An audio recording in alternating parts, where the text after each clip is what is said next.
अब अगर आप ये वीडियो देख रहे हो तो आई होप आपने इसका पिछला पार्ट देख लिया है, और अगर नहीं तो इसका लिंक आपको कमेंट या डिस्क्रिप्शन में मिल जाएगा, जिसे देखना ना भूलिएगा, वरना ये वीडियो आपके पल्ले नहीं पड़ेगी। अब सीरीज के तीसरे एपिसोड की शुरुआत में हम देखते हैं कि दो ट्रेसैक न्यूविन को घसीटते हुए जंगल में लेकर जा रहे होते हैं और उनमें से एक ट्रेसैक घायल होता है और चल नहीं पाता।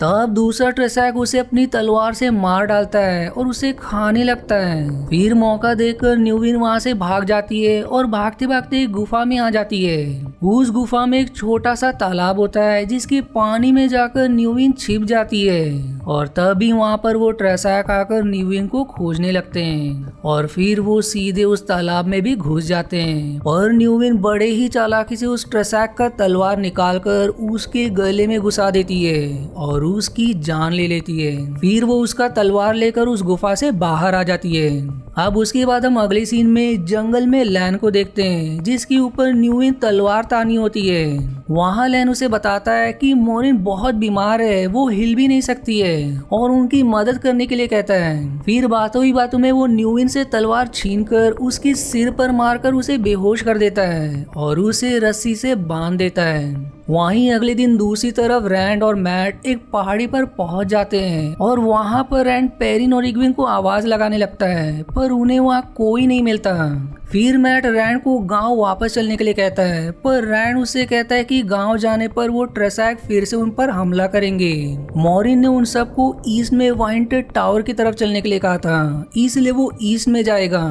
इसलिए अब वो दोनों ईस्ट की ओर निकल पड़ते हैं। उधर पेरिन और इग्विन भी एक अनजान जगह पर आ जाते हैं जहाँ बहुत अधिक ठंड होती है और तेज हवाएं बह रही होती है, और वहीं उन्हें भेड़ियों की आवाज भी सुनाई पड़ती है, जिससे बचने के लिए वो एक गड्ढे में बैठ जाते हैं। और फिर पेरिन आग जलाने लगता है, पर तेज हवा के कारण आग नहीं जल पाती।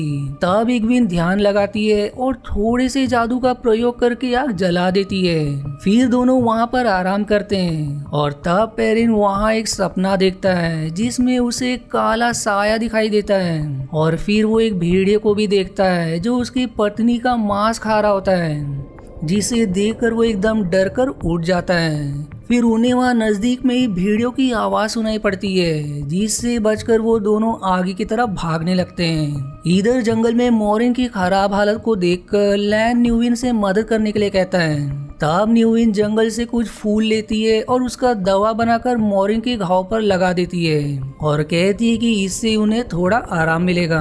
वहीं रैंड और मैट पहाड़ी से होते हुए एक गांव में पहुंच जाते हैं, जहां उन्हें एक आदमी की लाश दिखाई देती है, जिसे वहां पर मारकर लटका दिया गया था। अब मैट देखता है कि उस आदमी के पास एक कीमती स्टोन लटक रहा होता है, इसलिए रैंड मैट को वहां बचकर रहने के लिए कहता है। फिर दोनों वहां से एक दुकान पर आ जाते हैं और शराब पीते हैं, पर वहीं पर मैट का पैसा एक आदमी चुरा लेता है, और फिर उस आदमी से वो पैसा वहाँ एक सिंगर चुरा लेता है। फिर वहाँ पर वो सिंगर आकर गाना गाता है और सबसे पैसे लेता है।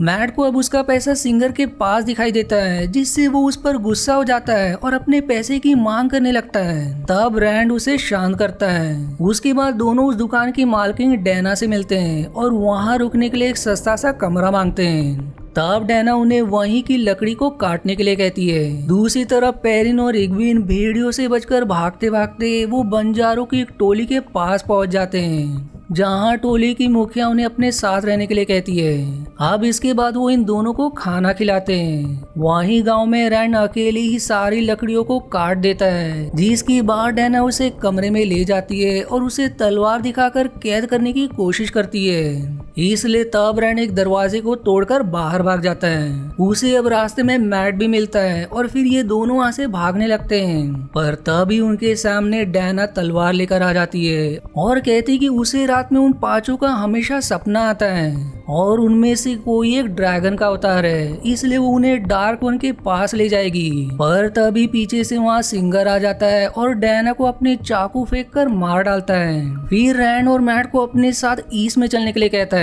उधर जंगल में लैन, न्यूविन और मोरिन को रास्ते में लैलसेंग की एसिडाइल लिंड्रीन मिलती है, जो मोरिन को बताती है कि उन्होंने एक नकली ड्रैगन को कैद किया है, जिसे लेकर वो सब वाइंटेड टावर जा रही है। और फिर ये एपिसोड भी यहीं समाप्त हो जाता है। इस एपिसोड की शुरुआत में हम गेल्डन शहर को देखते हैं, जहाँ पर खुद को ड्रैगन का अवतार बताने वाले लोगेन अपनी सेना के साथ उस शहर पर हमला करके सभी को मार रहा होता है। वो फिर वहाँ के राजा को हराकर अपने साथ मिला लेता है। अब यहाँ हम देखते हैं कि लोगेन बहुत ही ताकतवर इंसान है और उसके पास बहुत ही ज्यादा शक्ति है। वो वहाँ के राजा से कहता है कि पिछले ड्रैगन ने दुनिया को तोड़ा था पर वो दुनिया को जोड़ेगा। जिसके बाद हम एसिड आई के शिविर को देखते हैं, जहाँ पर लैन अपने पुराने दोस्त स्टीफन से मिलता है। वहीं पर एक ग्रीन एसिड आई कैरीन मॉरिन का इलाज करती है और देखते ही देखते उसे ठीक भी कर देती है। फिर दोनों एक गुफा में जाते हैं, जहाँ पर लोगेन को कैद करके रखा गया था। वहाँ जाकर वो देखते हैं कि लोगेन को एक पिंजरे में सुरक्षा कवच के अंदर कैद किया गया है। वो उनसे कहती है कि उसे भी उनकी सहायता करने दे।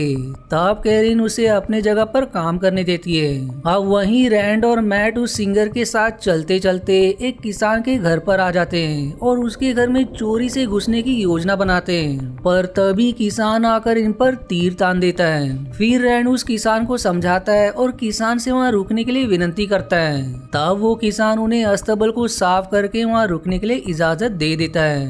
अब रात में मैट की हालत धीरे धीरे खराब हो रही थी, जिसे रैंड कोई बीमारी समझता है और मैट को आराम करने के लिए कहता है। फिर कुछ समय बाद रैंड फिर से डरावना सपना देखता है, जिससे वो जल्दी उठ जाता है। अब वहाँ उसे उस किसान के परिवार का लाश मिलता है, जिसके बाद वो मैट के पास आता है और अब वो देखता है कि मैट अपने हाथ में एक चाकू लिए हुए है और दीवार की ओर देख रहा है और किसी के वश में भी है। तभी रैंड पर एक फेड हमला कर देता है और तब वहाँ पर सिंगर आकर उसे लड़ने लगता है और रैंड को वहाँ से भागने के लिए कहता है। तब रैंड और मैट वहाँ से घोड़े पर बैठकर भाग निकलते हैं। उधर दूसरी तरफ हम देखते हैं कि न्यूविन लैन और उसके दोस्तों के साथ बैठी है, जहाँ पर सब लोग खूब मौज मस्ती कर रहे होते हैं। फिर अगले दिन सुबह में एसिड आई के शिविर पर लोगेन की सेना हमला कर देती है। वो लोग एसिड आई के ऊपर तीर से हमला करते हैं, जिसका सामना एलेना करती है, जो अपने जादू से सारे तीरों को हवा में रोक देती है और उन तीरों का दिशा बदलकर लोगेन की सेना के ऊपर ही गिरा देती है, जिससे लोगेन के बहुत सारे सैनिक वहीं मारे जाते हैं। इसके बाद लैन, स्टेफिन और न्यूविन भी बाकी के एसिड आई के साथ लोगेन के सैनिकों पर हमला करके उन्हें मारने लगते हैं, जो सभी बहुत ही बहादुरी से लड़ते हैं और एलेना अपनी जादुई शक्ति से उन सबको मारने लगती है। वहीं गुफा में लोगेन लिएंड्रिन और कैरिन की रक्षा कवच को तोड़ देता है, जिससे वो दोनों नीचे गिर जाती है।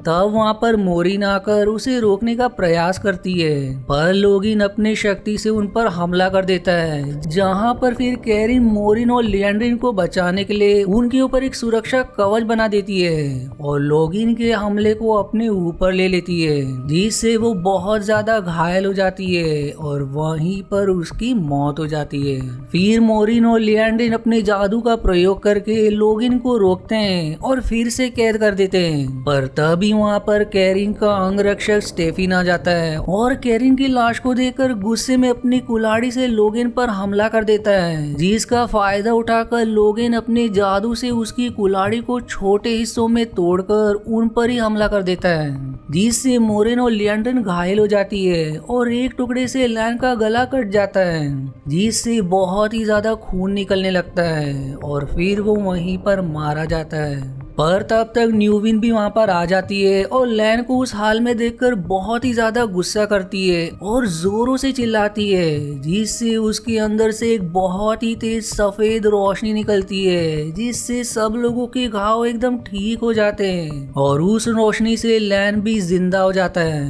अब न्यूविन की शक्ति को देखकर लोगेन भी हैरान हो जाता है। फिर यहाँ लिएंड्रिन बहुत ही ज्यादा गुस्सा करती है और सभी एसिड आई की शक्ति को मिलाकर वो लोगेन से उसकी शक्ति छीन लेती है, जिसके बाद लोगेन रोने लगता है और फिर ये एपिसोड यहीं पर समाप्त हो जाती है। अब इस एपिसोड की शुरुआत में हम देखते हैं कि स्टेफिन कैरिन की लाश को उठाकर एक जगह पर ले जाता है और एक गड्ढे में सुला देता है। उसके बाद वो कैरिन की रिंग को निकालकर अपने पास रख लेता है, फिर उसके ऊपर सफेद कपड़ा डाल देता है और मोरिन उसके ऊपर एक दिया रख देती है। वहीं पर लैन भी लड़ाई में मारे गए लोगों की लाश को गड्ढे में डालता है। उसके बाद स्टेफिन के पास आकर उसका हिम्मत बढ़ाता है जिससे उसका दुख थोड़ा कम हो सके, जिसे देखकर सब बहुत ही ज्यादा दुखी होते हैं। अब उसके बाद सभी लोग लोगिन को बंदी बनाकर वेहेंटिन टावर की तरफ जाने लगते हैं और मोरेन और लैन भी उनके साथ चल देते हैं। वहीं दूसरी तरफ से मैट और रैंड भी वेहेंटिन टावर के शहर में पहुंच जाते हैं और एक होटल में जाकर आराम करने लगते हैं। उधर जंगल के रास्ते आते समय बंजारों की टोली के सामने श्वेतधारी लोग आ जाते हैं। उनमें से वेल्डा उनसे नकली ड्रैगन के बारे में पूछता है और वो इग्विन और पेरिन को उनके बीच पहचान लेता है और उन्हें अपने हवाले करने को कहता है, पर वो बंजारे पेरिन और इग्विन को उनके साथ भेजने से मना करते हैं और फिर ये दोनों वहाँ से भागने लगते हैं। तब वेल्डा एक सैनिक बंजारों पर हमला कर देता है और फिर इग्विन और पेरिन को पकड़ लेते हैं और अपने साथ लेकर चले जाते हैं। उधर वेहेंटिन टावर में पहुंचकर मोरिन न्यूविन को एक सुरक्षित कमरे में ले जाती है और उसे वहीं रहने का कहकर उसके दोस्तों का पता लगाकर उसे मिलवाने का भी कहती है।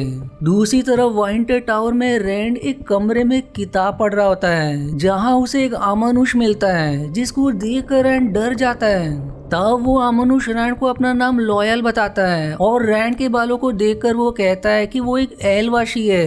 तब रैंड उससे कहता है कि वो तो 2 नदियों के गांव का रहने वाला है, इसलिए वो एलवाशी नहीं हो सकता। और तभी नकली ड्रैगन का बाहर रास्ते में जुलूस निकाला जाता है जिसे देखने के लिए रैंड बाहर आ जाता है। अब वहाँ उसके पास मैट भी आ जाता है और दोनों नकली ड्रैगन के जुलूस को देखने लगते हैं। शहर के लोग लोगिन के ऊपर टमाटर फेंकते हैं और तभी लोगिन की नजर रैंड और मैट पर पड़ती है जो इन्हें देखकर बहुत ही जोर जोर से हंसने लगता है। उधर टावर में स्टेफिन को सफेद कपड़ा पहनाया जाता है जिसके बाद वो कैरिन की रिंग को दिव्य ज्योति में डाल देता है और दुखी से रोने लगता है। वो कैरिन के मरने के कारण बहुत ही ज्यादा दुखी होकर टूट गया था। दूसरी तरफ वेल्डा अपने शिविर में इग्विन और पेरिन को चेयर पर बांध देता है और इग्विन को ध्यान लगाने के लिए कहता है, और इग्विन कहती है कि वो ध्यान नहीं लगा सकती क्योंकि वो एक एसिड आई है। तब वेल्डा उससे कहता है कि अगर वो ध्यान नहीं लगाएगी तो वो उसके दोस्त पेरिन को मार देगा। फिर वो पेरिन के पीठ पर एक चाकू से कट मारने लगता है जिससे पेरिन को बहुत ही ज्यादा दर्द होता है। तब इग्विन किसी तरह से थोड़े से जादू का प्रयोग करती है और वेल्डा पर हमला कर देती है और वेल्डा का ध्यान भटकाकर पेरिन को आजाद करवा देती है। और तब पेरिन गुस्से में वेल्डा को पकड़ लेता है और उसकी पीली पीली आंखों को देखकर वेल्डा डर जाता है और तब इग्विन पीछे से उस पर चाकू से हमला करके मार डालती है और उसकी सारी रिंग्स को लेकर बाहर आ जाती है। अब बाहर आकर वो देखते कि वहाँ पर बहुत से भेड़िया आकर सभी श्वेतधारी लोगों को मार रहे होते हैं। फिर इग्विन और पेरिन भी वहाँ से भाग जाते हैं। दूसरी ओर लॉयल को न्यूविन के बारे में पता चलता है जिसके बाद वो न्यूविन को लेकर रैंड और मैट के पास आता है जहाँ रैंड उसे देखकर बहुत खुश होता है। अब न्यूविन मैट की खराब हालत को देखकर रैंड से कहती है कि वो मैट को वेहेंटिन टावर लाकर बहुत अच्छा काम किया है। वहीं वेहेंटिन टावर में लैन और स्टेफिन साथ में शराब पीते हैं जहां लैन उसको बहुत समझाता है ताकि उसका दुख कम हो सके। अब रात में जब लैन नशे से बाहर आता है तब वो देखता है कि स्टेफिन वहाँ पर नहीं है, इसलिए वो उसे खोजने के लिए बाहर आता है। और अब वो देखता है कि स्टेफिन ने खुद को चाकू मारकर आत्महत्या कर ली, जिसके बाद वो वहीं उसके पास बैठकर रोने लगता है। फिर अगले दिन सभी लोग मिलकर स्टेफिन की आत्मा की शांति के लिए एक रिचुअल करते हैं जहाँ लैन जोर जोर से अपने सीने पर हाथ मारकर रोता है और उसी के साथ मोरिन और दूसरे लोग भी सीने पर हाथ मारते हैं और फिर सब लोगों के आंखों से आंसू बहने लगती है और यहीं पर ये एपिसोड समाप्त हो जाती है। अब अगर आपको इसका अगला पार्ट देखना है तो इसका लिंक या तो आपको कमेंट या डिस्क्रिप्शन में मिल जाएगा, और अगर नहीं तो इसका अगला पार्ट मैं जल्दी पोस्ट करूंगा, इसलिए मेरे चैनल को सब्सक्राइब करना ना भूलेगा ताकि आपसे अगला एपिसोड ना मिस हो। और वहीं अगर आपको मेरी वीडियो जरा भी पसंद आती है तो प्लीज इसे लाइक जरूर करें। और आज के वीडियो में इतना ही। आशा है आपको मेरी एक्सप्लेनेशन पसंद आई। यदि हाँ तो प्लीज वीडियो को लाइक करना और चैनल को सब्सक्राइब करके सपोर्ट करना ना भूलें। मिलते हैं अगले एक्सप्लेनेशन वीडियो में, तब तक के लिए धन्यवाद दोस्तों।